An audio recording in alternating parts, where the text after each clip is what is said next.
Olá, bem-vindos a mais um Sapo e o Escorpião, o podcast de política da Madre Mídia. Porque na vida, como na política, é difícil fugir à nossa natureza, hoje vamos falar de um assunto que há muito podia estar resolvido, mas que ninguém parece querer mudar, a não ser os eleitores.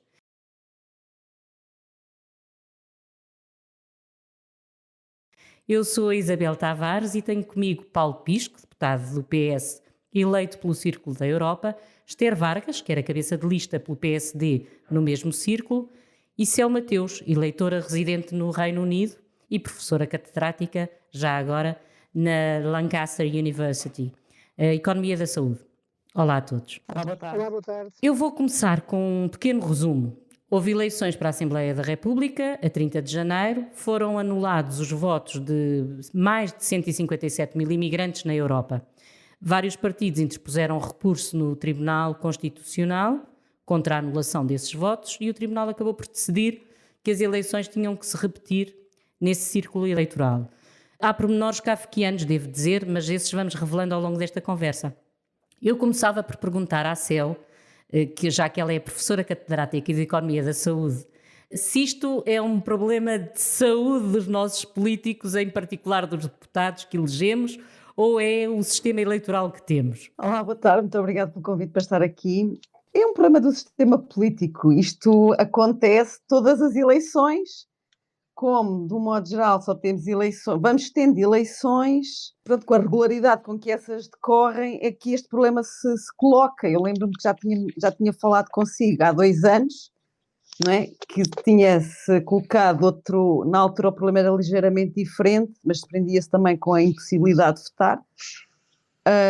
Na altura, por causa da pandemia, quem estava em Portugal e era eleitor no estrangeiro não tem qualquer recurso, por exemplo, para poder invocar motivos de deslocação para poder votar, portanto, que é algo que assiste aos eleitores portugueses residentes em Portugal, mas não assiste aos eleitores portugueses não residentes em Portugal, portanto, estando deslocados em qualquer outro sítio, neste caso, muitos deslocados em Portugal, não podiam votar. Por exemplo, eu não pude votar nas eleições para Presidente da República, que têm que ser eleições obrigatoriamente presenciais. A questão das eleições serem presenciais, portanto, e tudo aquilo que decorre e que está neste momento implementado para que os imigrantes possam votar, eu penso que muitas vezes é pensado sem ter em grande consideração as situações individuais dos eleitores.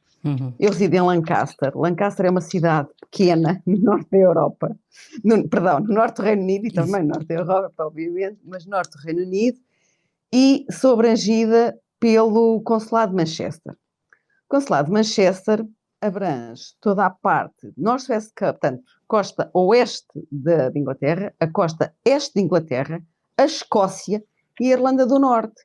Quando o voto é presencial e é obrigatoriamente presencial, como no caso das eleições para o Presidente da República, os portugueses residentes na Irlanda do Norte, recenseados em Manchester, não é? Têm que apanhar o avião ou o barco para poder vir votar. As pessoas que moram na Escócia, muitas têm que fazer viagens de 5, 6, 7 horas. Eu fui votar presencialmente nas últimas eleições europeias, gastei mais ou menos 6 horas. Nós já vamos voltar a esse tema, mas eu gostava de fazer aqui uma pergunta à Esther Vargas e ao Paulo Pisco, que é, isto da anulação de votos, aconteceu em parte porque houve um acordo de cavalheiros entre o PS e o PSD para contabilizar os votos dos imigrantes que não apresentavam uma cópia do documento de identificação. Mas isso contraria a lei. Então a minha pergunta é, se contraria a lei, este acordo de cavalheiros não é legal. Isso não torna o acordo muito pouco de cavalheiros? É para mim a questão. Muito boa É para os tarde a dois. todos. Sim. Pois, efetivamente, o que referiu foi um facto, mas isso é só parte da verdade. Não houve um acordo entre partidos, o tal chamado acordo de cavalheiros, que é uma coisa absurda. Houve uma primeira reunião que tinha sido convocada para outros assuntos, aspectos logísticos, e depois, aproveitando a ausência de elementos do MAI, houve representantes de 2 partidos, concretamente, tanto quanto eu sei, o Partido Socialista e o Bloco de Esquerda, que propuseram aos restantes presentes essa situação, no sentido de serem validados todos os votos que tivessem chegado, na medida em que já no passado isso teria acontecido. E é evidente que o PSD não era uma reunião política, os partidos não podem tomar decisões políticas em reuniões deste tipo, porque as decisões e os acordos políticos devem ser feitos, na minha perspectiva, em sede da Assembleia da República, mas os funcionários que participaram nessa reunião acabaram, porque aquilo foi-lhes apresentado como sendo um facto normal, e de facto acabaram por assinar, por concordar com essa situação. Mas ao reportarem o sucedido junto do partido, obviamente que se chegou à conclusão que isso contrariava a lei, que não havia qualquer possibilidade nesse sentido, e na reunião seguinte, e isto é importante que se diga, houve uma segunda reunião, e na segunda reunião, no dia 4 de fevereiro, o Partido Social Democrata comunicou aos demais partidos que se desvinculava desse acordo, porque afinal era um acordo que não podia ter sido celebrado e que iria pugnar pelo cumprimento da lei. Resta acrescentar que esta segunda reunião do dia 4 de fevereiro foi antes da contagem dos votos, porque a contagem dos votos teve lugar nos dias 8 e 9. Portanto, a tempo de se cumprir a lei nesse escrutínio. E, aliás, isso também ia ao encontro da própria determinação da CNE, que na sua página, na véspera, também já tinha dito que os votos que não fossem acompanhados de identificação teriam que ser invalidados, portanto não poderiam ser contabilizados.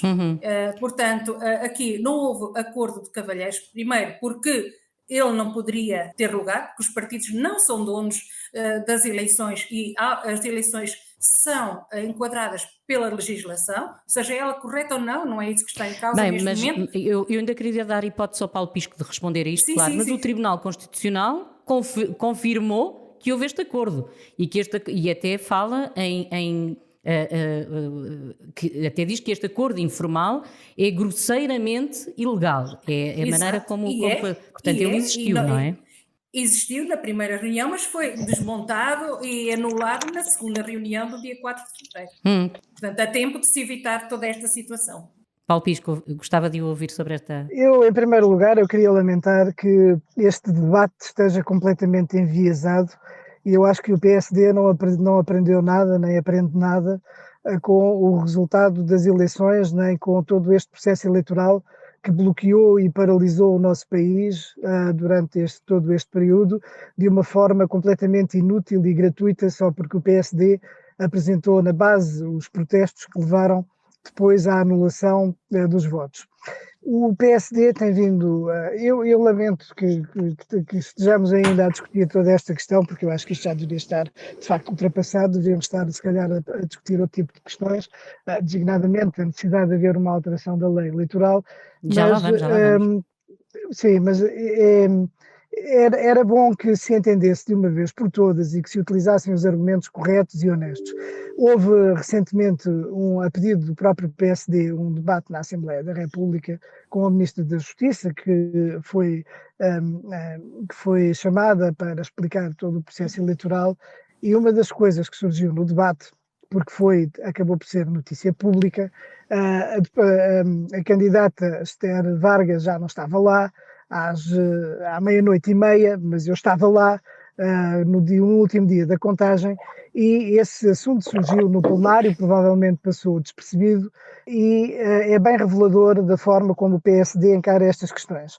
Porque, na realidade, se o PSD estivesse tão convicto do seu argumento legal, em primeiro lugar, não permitiria que o seu deputado pelo Círculo de Fora da Europa, que também foi eleito com votos misturados, não permitiria que ele fosse eleito e teria apresentado um recurso também para o Tribunal Constitucional e não o fez porque tinha a garantia do voto. Portanto, há aqui uma duplicidade de critérios. E depois há aqui a outra questão, que é a questão que acho que dá bem o sentido de tudo aquilo que aconteceu, é que era para aí 00:30 e o PSD procurou fazer tudo por tudo para retirar o seu protesto, para evitar a anulação dos votos. E, portanto, se estivesse absolutamente convicto daquilo que estava a defender, então, nessa altura, não teria, à 00:30, depois de terem sido apresentados todos os editais, não teria procurado retirar o protesto que levou à anulação dos 157 Deixe-me mil só votos recordar numa um primeira bocadinho, fase. porque houve um acordo e a ata da reunião o que diz, e este acordo foi feito na Secretaria-Geral do Ministério da Administração Interna a 18 de janeiro, aceitar como válido. Foi isto que foi acordado. Pois, então, mas agora deixe-me falar só sobre o acordo, porque eu acho que também é importante e é também objeto de muita mistificação e de deturpação. Esse acordo, ao contrário do que dizem, porque eu compreendo que o PSD queira desvalorizar, e é preciso perceber que o PSD está tudo completamente sozinho nesta luta pela invalidação e pela anulação dos votos, e aliás foi por isso mesmo que o PSD, que tinha na primeira votação eleito a candidata Esther Vargas, agora desilegeu-a. Mas a tentativa de desvalorização dessa reunião de dia 18 de janeiro, eu compreendo que queiram fazer a desvalorização de todo o processo e continuem a defender, aliás, como até com as declarações que eu acho muito pouco próprias do representante da CNES, João Tiago Martins, no outro dia, a levantar mais uma vez a suspeita, João Tiago Machado, a levantar mais uma vez a suspeita sobre os votos que não têm o cartão do cidadão, o que eu acho completamente histriónico que isso tenha acontecido. Mas repara uma coisa, a reunião de dia 18, e não é como diz a ex-candidata Esther Vargas, que aproveitou a ausência dos representantes do MAI, não é nada disso, é preciso conhecer a lei. Essa reunião decorre do artigo 106 da Lei Eleitoral para a Assembleia da República e realiza-se sempre que há eleições legislativas, de forma a que os partidos se ponham de acordo relativamente à composição, distribuição das mesas, as metodologias relacionadas com a aprovação e a anulação dos votos. Isto aconteceu desde sempre. Eu não percebo como é que vem agora com esta coisa do desvalorizar, que foi um acordo de amigos, de cavalheiros e não sei o quê. Não, é uma reunião que decorre da lei. Deixa-me só dizer uma coisa. É uma reunião que decorre da lei. Eu acho absolutamente com uma vontade pouco honesta de estar a reescrever a história, dizer aproveitaram-se da ausência dos representantes da administração interna. É notável como se podem deturpar as situações na medida em que a única coisa que a lei diz, no artigo 106 da Lei Eleitoral para a Assembleia da República, é que a Secretaria-Geral da Administração Interna proporciona as condições para a realização dessa reunião de organização do processo eleitoral e não tem nada que ver, porque a administração eleitoral não manda nos partidos. Os partidos aqui são soberanos, da mesma maneira que depois as mesas de contagem... Só não estão acima da lei, isso não estão. Os partidos acima da lei ainda não podem estar. Ouça, mas é assim, a questão de acima da lei, nós, obviamente que todos nós devemos respeitar a lei, mas há outras interpretações que podem ser feitas, porque acima da lei também ainda está a Constituição, e a Constituição diz que o direito ao voto é um direito fundamental que assiste a todos os portugueses. Mas isto estar aqui a dizer que houve uma infração à lei, eu acho que é uma coisa que eu acho que esse tipo de discurso já devia ter sido, já mas não devia ser. Nem sequer somos nós que estamos a dizer, foi o Tribunal Constitucional que disse. Mas espera, também falar a nós. Pois. Sim, mas deixe-me já agora só terminar o raciocínio, porque eu acho que isto é importante que também se perceba. Este problema dos votos com o cartão do cidadão só começaram a ganhar relevo a partir de 2019, porque até então não tinham relevo. Exato. Não tinham relevo. Exato. E passaram a ter. Quando reside no estrangeiro, já uma vez tentou renovar o cartão de cidadão estrangeiro e sabe o que é que acontece a quem renova o cartão de cidadão e se fica ou se não fica eleitor? Pois é que a renovação não é automática, a pessoa tem que dizer se quer continuar como eleitor ou não.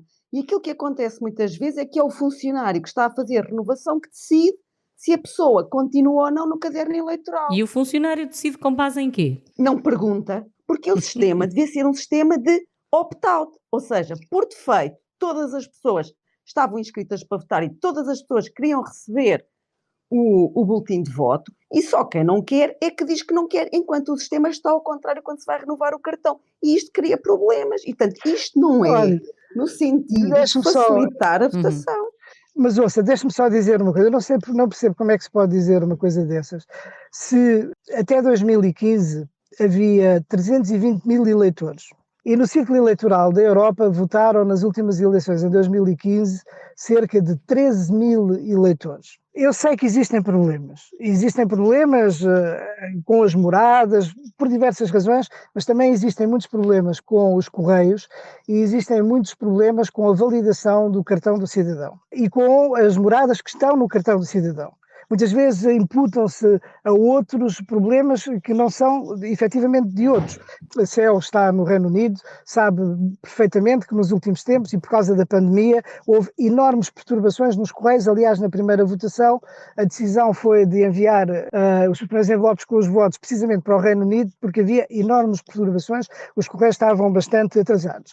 Mas nós estamos a falar da existência de 13 mil eleitores na Europa em 2015, ou de cerca de 320 mil inscritos em 2015 e de perto de 1,5 milhão em 2019 por causa do recenseamento automático. Isso é ótimo! Abriu-se e democratizou-se como nunca se tinha democratizado. Mas isso eu acho ótimo. Embora só seja possível votar, que era aquilo que eu estava a dizer, em 150 localidades, apesar de haver portugueses espalhados por mais de 186 países. Não, olha, e como dizia a não vamos CEL, confundir as coisas. Os métodos de votação, não vamos confundir as coisas. Os métodos de votação são diferentes. Para a Assembleia da República vota-se por correio e vota-se presencialmente. A regra é o voto por correio e quem quiser votar presencialmente, vota presencialmente. E para o Presidente da República vota-se apenas presencialmente. E as eleições europeias? E nas eleições europeias também se vota presencialmente. Portanto, são votações diferentes consoante as eleições, e porque também têm características diferentes.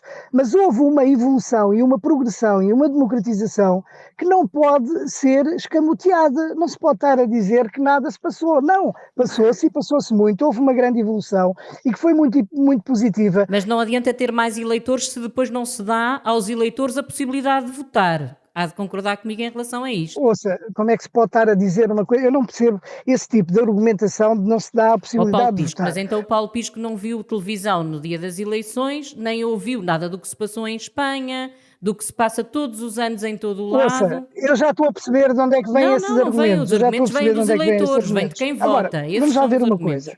Nós estamos a falar, há pouco foi aqui também referido uma outra coisa que tinha a ver com o facto de não ser possível ter um processo eleitoral tal como nós temos em Portugal.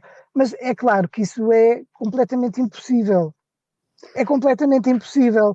Tem que haver um ajustamento e tem que haver um progressivo ajustamento do sistema que permita que haja uma participação tão grande dos eleitores.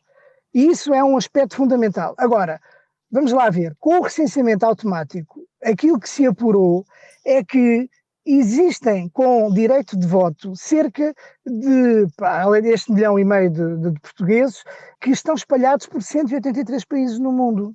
E, portanto, o facto de sermos muitos e de estarmos muito dispersos cria problemas. E é óbvio que eu acho que os partidos políticos, o Partido Socialista, pelo menos, está completamente empenhado em que haja uma participação tão alargada quanto possível. Agora, que ter exatamente as mesmas condições que se tem numa eleição em Portugal, eu acho que isso é um bocadinho exagerado, porque não se consegue. Eu não gostava de ter exatamente as mesmas condições, mas gostava de ter condições um bocadinho melhores. Que a questão de ter que ser obrigatório o voto presencial para a Presidência da República, o ter que ser obrigatório o voto presencial para o Parlamento Europeu, e para a obrigatoriedade de incluir o cartão de cidadão no voto por correspondência, são tudo obstáculos à participação na vida democrática do país dos cidadãos que estão imigrados.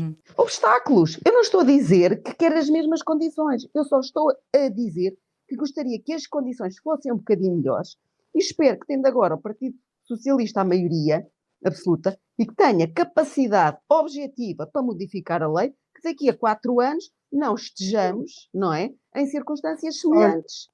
Céu, repara uma coisa, eu acho que isto não é uma coisa que depende apenas do Partido Socialista, acho não, tenho a certeza, não dependerá apenas Mas do como a Partido maioria é mais Socialista. fácil. Sim, mas que nós todos estamos empenhados na alteração da lei, aliás, como já estávamos antes, repara, porque uma coisa é haver 10 ou 12% de anulação de votos pelas mesmas razões, porque não tinham o cartão de cidadão, etc. Isso é uma coisa que sempre aconteceu desde as primeiras eleições. Agora, outra coisa é nós termos, como nas eleições de 2019, 27 mil votos que são anulados, cerca de 24%. E agora, nestas eleições, também por causa desta opção pela anulação dos votos da parte do PSD, tivemos 32 mil votos anulados. Ó, senhor deputado, não foi o sim. PSD o único Não, partido eu a já exigir percebi. a inclusão. Mas isto partido a é. exigir a Eu já inclusão percebi. do cartão de cidadão no envelope. Porque a questão Não, do isso é uma questão. Vamos lá ver uma coisa. Eu já percebi Deixa-me tudo. só explicar uma coisa a quem está a ouvir. O envelope tem a pessoa que está a colocar o voto lá dentro identificada em dois sítios. Dois sítios. Tem um código de barras e depois está escrito no envelope Então, o mas nome tem que da dizer isso pessoa, ao o nome do PSD. eleitor. Tem que dizer isso ao PSD. Eles é que rejeitaram todas as outras formas de identificação dos eleitores. Vamos deixar a Esther Vargas responder, Porque que acho que agora, E o Paulo Pisco, PSD deixa teve agora sempre só, sozinho se nesta faz favor, questão. deixa só agora a Esther Vargas responder a isto. Bem, aquilo que eu queria dizer é que o PSD não está sozinho nisto, porque o Tribunal Constitucional veio dar razão a toda a argumentação do PSD ao longo deste processo de escrutínio. Agora, a questão da inclusão do cartão de cidadão é o que diz a lei expressamente.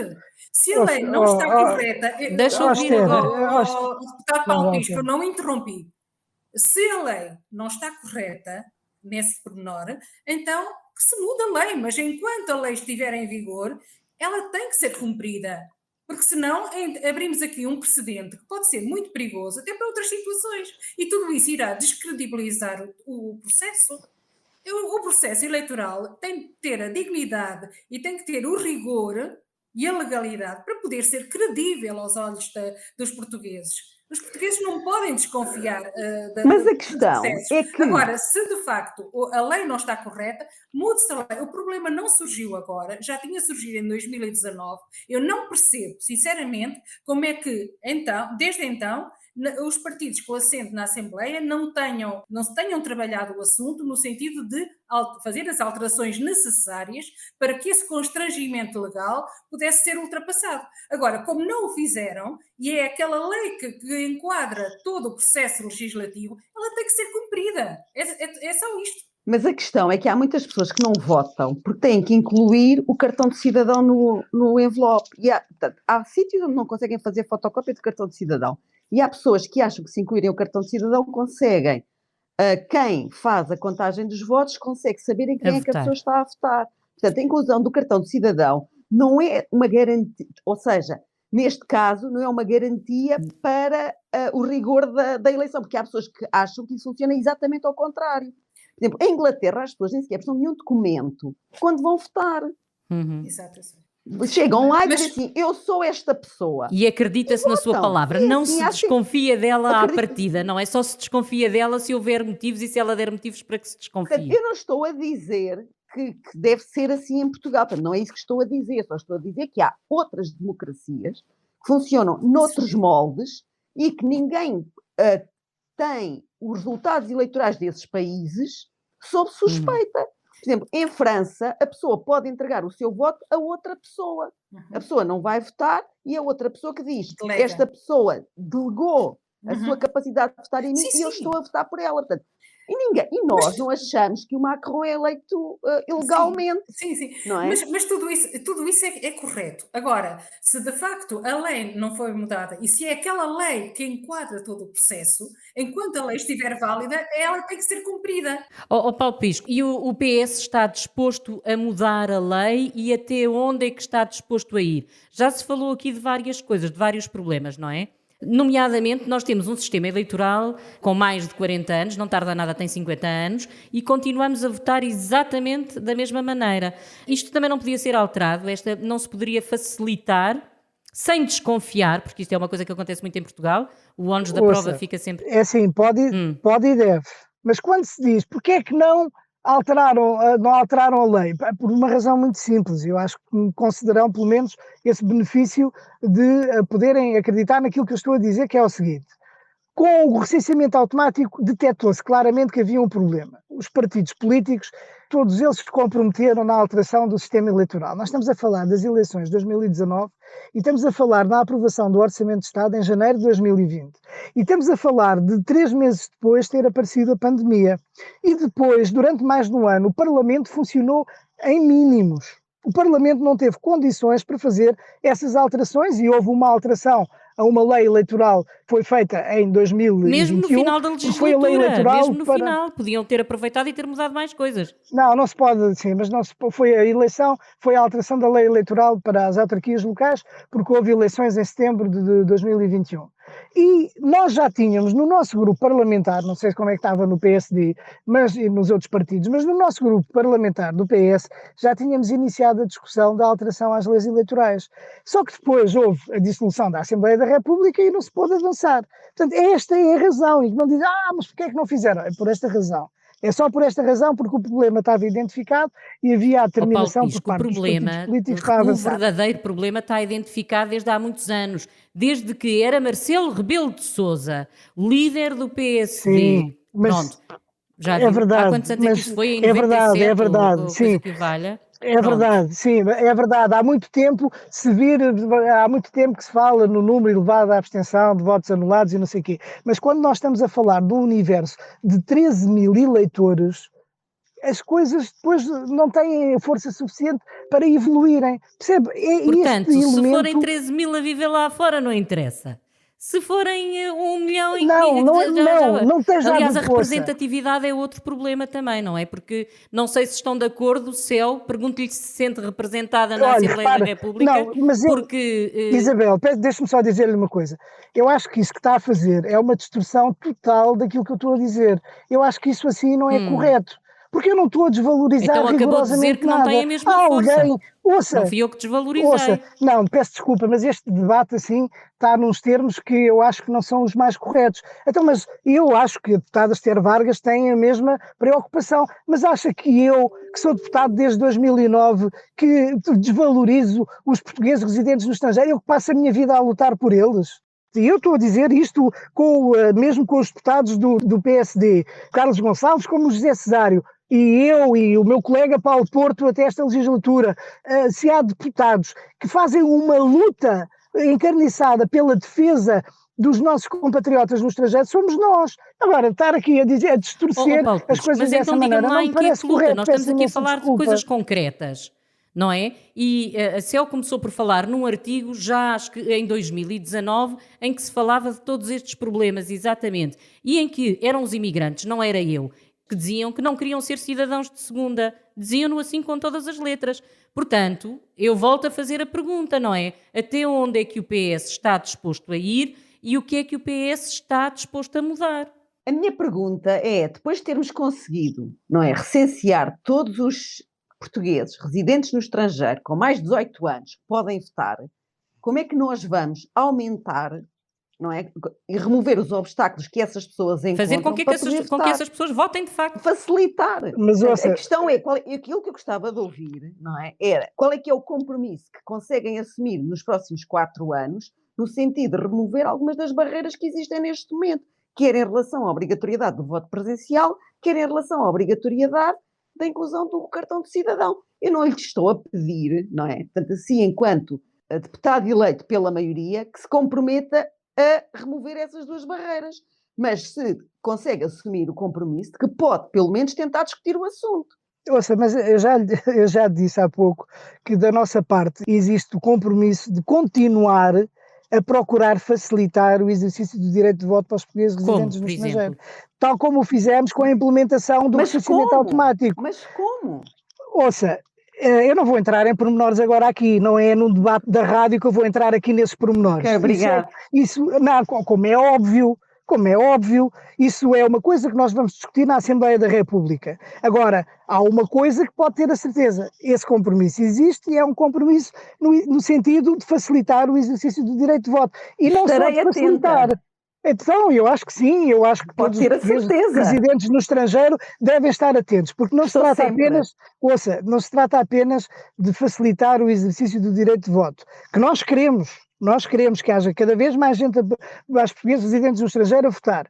Trata-se também de trazer rigor e clareza na lei, para que este tipo de coisas que agora aconteceu, para que esta ambiguidade que no fundo existe, porque a lei diz uma Paulo coisa, Pisco, vamos a avançar um Constituição também bocadinho, porque diz nós uma não temos coisa. muito tempo. Eu queria perguntar-lhe, por exemplo, Isso. queria fazer esta pergunta aos três. Em termos de representatividade, o Círculo da Europa elege 2 deputados, o Fora da Europa elege também 2 deputados. Consideram que estes 4 deputados representam, de facto, estes 1,5 milhões de eleitores? Em termos de proporcionalidade, por exemplo? Eu estou habituada a nunca ser representada. Não sei- Enquanto imigrante, posso- estou sempre não sei se- habituada a ser destratada. Portanto, 2 deputados para 1,5 milhão de habitantes, acho que sim.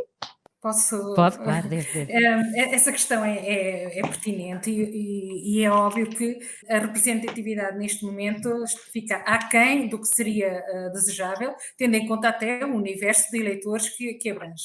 Gostaria de dizer que no programa do PSD estava já uma proposta no sentido de aumentar a representatividade do Círculo da Europa, precisamente, e na Europa porquê? Porque é onde estão concentrados mais portugueses residentes no estrangeiro e apesar de estarmos conscientes de que isso não iria fazer justiça, digamos assim, ao número de eleitores, já era um sinal de abertura para que houvesse uma maior representatividade. E o PSD está sempre aberto para analisar essa questão em termos de Assembleia da República, portanto, não serei eu, mas sei que o partido estava já nessa linha de pensamento. Como esteve também na anterior legislatura, em que apresentou 2 projetos de lei para facilitar o voto, no sentido que o que se pretendia era uniformizar os procedimentos de voto para todas as eleições, para evitar estes constrangimentos e esta baralhação que é,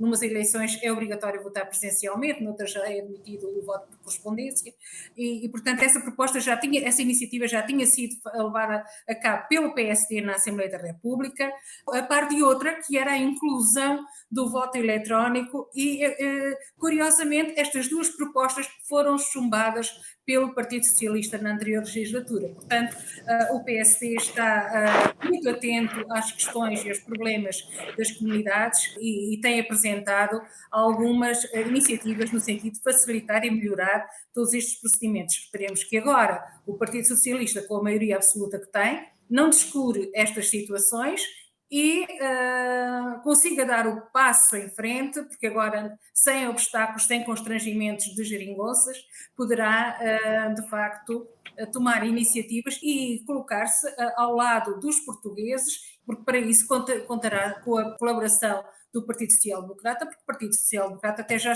foi pioneiro nessa matéria. Paulo Pisco, é contra ou a favor do, eu sei, mas peço-lhe que responda aqui, o voto eletrónico? Eu tenho sempre defendido o voto eletrónico. Eu sou favorável ao voto eletrónico aplicado às eleições legislativas nas nossas comunidades. Não obstante aquilo que a candidata Esther Vargas referiu, o Partido Socialista, no anterior governo, tinha em curso a concretização de uma experiência piloto com o voto eletrónico à distância para a eleição dos membros do Conselho das Comunidades e que resulta de um trabalho conjunto da Secretaria de Estado da Modernização Administrativa, da Administração Interna e das comunidades portuguesas. E, portanto, é uma experiência que vai ser importante e vamos ver qual vai ser o resultado. Agora, eu também acho que, por outro lado, nós não podemos estar aqui a vender ilusões relativamente ao voto eletrónico. Eu ficava muito orgulhoso se Portugal pudesse ser o país de referência em termos de voto eletrónico. Ficava muito orgulhoso mesmo e que deixasse de ser a Estónia a referência e que passasse a ser Portugal. Mas quem já analisou um pouco comparativamente os sistemas de voto eletrónico que existem, percebe que o voto eletrónico é tudo menos pacífico. e sobretudo porque nós temos a perfeita noção, agora sobretudo num tempo de ciberguerras, que existem muitas vulnerabilidades e que existe, do ponto de vista informático, a possibilidade de bloquear um sistema ou de haver intromissões no sistema que podem alterar os resultados. E, portanto, nós estamos a falar de questões de soberania, não podemos estar a falar de coisas de forma leviana, porque repara uma coisa, a experiência de voto eletrónico, que é, talvez, na minha opinião, a mais consistente de todas, foi a que se realizou na Suíça. Na Suíça, desde 2004, entre 2004 e 2018, o voto eletrónico, havia dois sistemas, um que era dos Correios Suíços e outro do Cantão de Genebra, que foram sendo desenvolvidos, e cada cantão depois utilizava ou queria para o voto dos suíços no estrangeiro. Tiveram 14 anos a experiência do voto eletrónico, e depois temos que reconhecer que, se calhar, há 20 anos atrás, o voto eletrónico não oferecia tantas condições de segurança como oferece hoje. Mas em 2018, precisamente, em consenso com todos os partidos, decidiram suspender o voto eletrónico, estudar para ver se conseguia, de facto, arranjar um sistema que fosse impenetrável, porque aqui essa é a questão. Nós estamos a falar de questões de soberania, e as vulnerabilidades que existem também em termos de segurança podem pôr em causa um escrutínio, e é isso que, obviamente, numa democracia não pode acontecer, e ninguém quer, porque ninguém quer que, por exemplo, o partido A que ganha e que depois alguém se introduz no sistema e altera os resultados sem que ninguém saiba, e depois põe como vencedor aquilo que perdeu. E esta questão da possibilidade de intromissão do exterior no sistema é uma das deficiências que mais é apontada nos relatórios, nos inúmeros relatórios que são feitos quando há experiências de voto eletrónico, porque cada vez que há um voto eletrónico são feitos os devidos relatórios. Isso será quando? Depois da tomada de posse do novo governo e da marcação das eleições. Esperemos que seja assim. Eu agora não sei como é que estão as coisas, mas esperemos que as coisas sejam assim, dessa maneira. Que se passa, era o que estava em curso. E era o que se teria já realizado se não tivesse havido a dissolução da Assembleia. Sr. Mateus, como é que se sente nesta relação eleitora-eleito? Quer dizer, eu mantenho muito atenta àquilo que se passa em Portugal. Portanto, eu não tenho intenções de ficar em Inglaterra o resto da vida. Portanto, penso ainda voltar em Portugal durante aquilo que é a minha vida ativa, a nível profissional, e depois continuar por aí. Se me sinto representada, não posso dizer que me sinta particularmente representada. Gostava, pronto, que houvesse naturalmente mais atenção àquilo que são as dificuldades dos imigrantes. Não estou aqui a falar de quaisquer tipo de dificuldades financeiras, estou a falar só, por exemplo, naquilo que são as dificuldades com o Estado português, embora reconheça que tenha sido feito um grande caminho nos últimos 10 anos em relação à facilidade de acesso em termos digitais e remotos a uma série de documentos. Tudo aquilo que requer interações presenciais é difícil, e também navegar tudo aquilo que está disponível na internet não é simples. Portanto, há muitos sites, a informação muitas vezes está dispersa e torna-se difícil perceber exatamente o que é que se consegue fazer, o que é que vai estando disponível, etc. Portanto, não há uma secretaria, ao fim e ao cabo, onde nós consigamos aceder às coisas e seja fácil navegar. Portanto, e isto eu não estou a dizer que tem que ser fácil para mim, não é? Portanto, tem que ser uma coisa que seja fácil para todos os portugueses, com todos os níveis de instrução, portanto, e com as dificuldades inerentes que as pessoas têm ao acesso às plataformas digitais. Portanto, eu reconheço que é mais difícil do que estando em Portugal, não é? E que muitas vezes mesmo interações com o sistema português tornam-se dificultadas porque nos países onde estamos o ordenamento legal e jurídico não é semelhante, e às vezes são despedidos documentos ou provas de coisas que são praticamente impossíveis de obter no país onde estamos, e portanto não é possível resolver os assuntos de determinada maneira. Portanto, se tivesse que eleger um sapo ou um escorpião nesta questão do sistema eleitoral, quem é que seria o quê? O escorpião, portanto, aquilo que mata o sistema eleitoral para... Sim. Eu acho portanto, eu tenho 2 escorpiões, ao fim e ao cabo, são 2 ferrões. Um é a obrigatoriedade da votação presencial. E o segundo é a obrigatoriedade da inclusão da cópia do cartão de cidadão. Esther Vargas, se tivesse que eleger um sapo e um escorpião nesta matéria, qual seria? Aquilo que me parece que teria que ser feito era uniformizar as metodologias de voto, os processos de voto, a par de uma campanha de informação a todos os portugueses, mas não apenas em período de campanha eleitoral.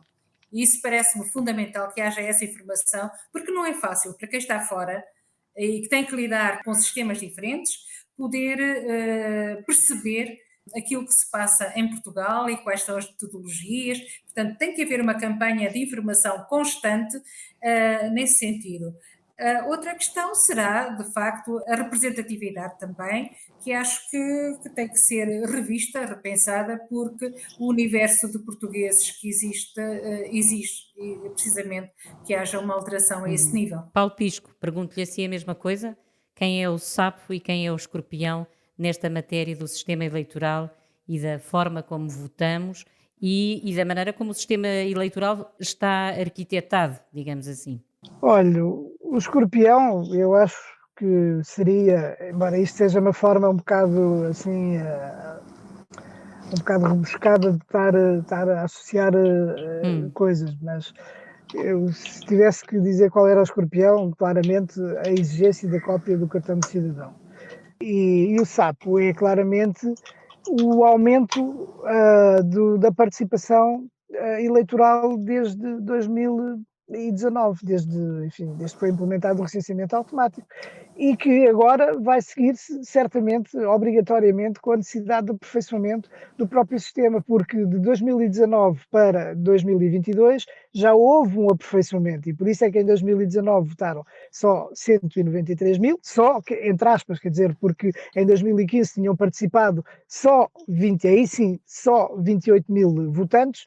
Em 2019 já votaram 193 mil e em 2022 já votaram 257 mil. E, portanto, isto traz responsabilidades acrescidas a todo o sistema político e a necessidade de ir sempre aperfeiçoando. Haverá sempre problemas, eventualmente, com a morada do cartão de cidadão. Então é aí que é preciso incidir e insistir para eliminar a possibilidade de haver moradas incorretas ou correios que não chegam, ou etc. Portanto, temos que estar a incidir muito a nossa ação relativamente a esse aspecto. Vamos todos ficar atentos para ter a certeza que ao longo desta legislatura e não apenas quando for a altura das eleições, para não ser em cima do joelho, vamos ter esta questão resolvida. Chegamos ao fim desta conversa. Muito obrigada, Esther Vargas. Muito obrigada, Seu Mateus. Muito obrigada ao Paulo Pisco também por terem aceitado este convite. Obrigado também. Não foi fácil conciliar horários. Obrigada a quem nos ouve e voltamos na próxima semana para falar sobre a atualidade política à luz da fábula que nos conta a história de um sapo e um escorpião que morreram afogados porque nenhum deles conseguiu fugir à sua natureza. Um bom dia.